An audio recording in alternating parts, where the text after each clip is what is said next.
We've got a young group this year. We've got a lot of sophomores and a couple of freshmen, but we do have some experienced guys. So I think it's a good balance of returners and of new guys. I'm excited to see what they can do. We may peak toward the end of the year. We might take our lumps at the beginning of the year, just being young. We play a tough schedule, and then by the time we get to league, hopefully we've got things kind of figured out and we're on a roll.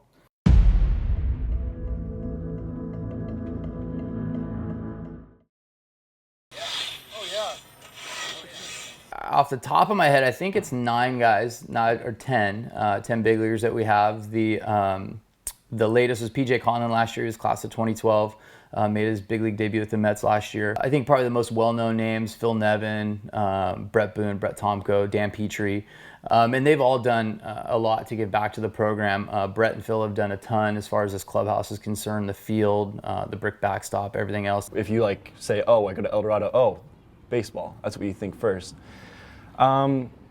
It puts a lot of pressure, but also it makes you have a respect for this program. It makes you work harder.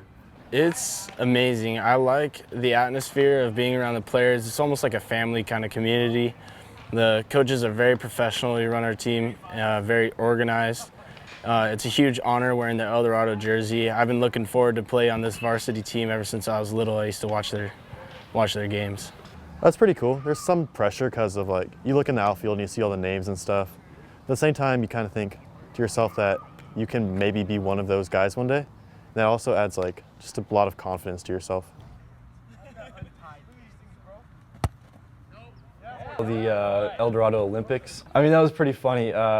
We had all of our players doing other sports that we're not used to doing, and it's kind of funny seeing them fail at some of the other sports when they're so good up here. It was good. They had a good time, and it's one of those things that, we spend so much time out here that it's nice to see them be able to kind of take a little bit of break, have fun, enjoy each other. Because for us to be successful, that's what they need to do. They need to be a family. They need to pull for one another, and so those are the kind of things that help kind of establish that. Some guys, when you're first moving, when we run around third, they're either going to stay here or they're going to extend a little bit. That's the guy we can get. Because it's not something they see. Yeah. So it doesn't have to be, do as quick as you can. It's just here and then deliver the ball.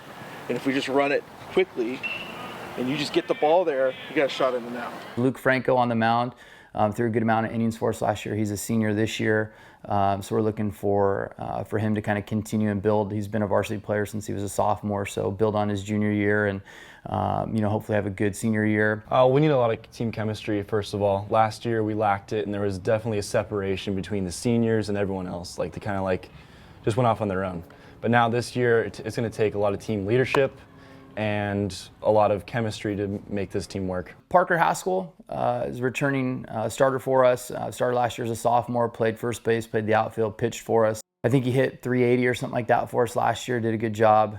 So he'll be a guy in the middle of our lineup that we're looking to contribute, both there in the lineup and on the mound. I try to be versatile because if anyone goes down, I could be used as a tool anywhere. I try to keep as many tools in my arsenal as possible so I can contribute in any way, hitting, fielding, pitching, so I can be the top performance player I can be.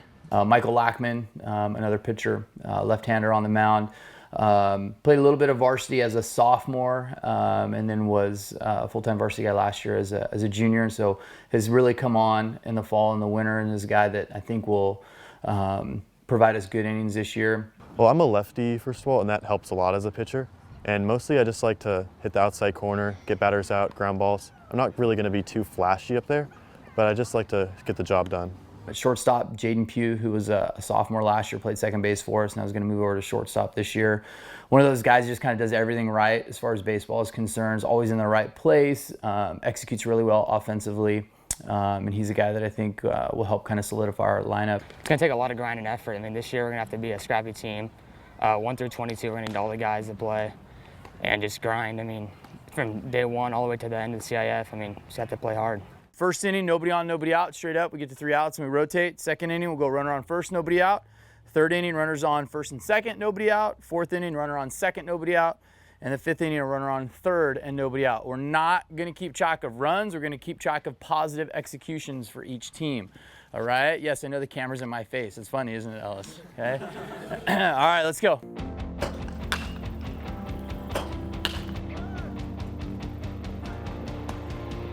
Got him. Attaboy.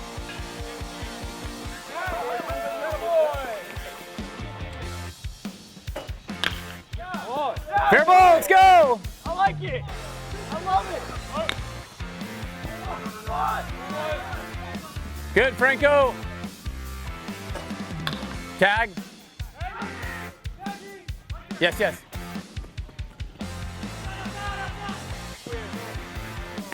Double play. They get no runs there, coach.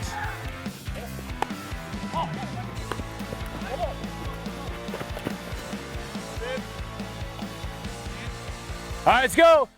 Good job in the execution scrimmage. All right, good job of communicating. All right, the last thing I have, just a quote that I put on the practice plan today. All right, from Lucius Seneca.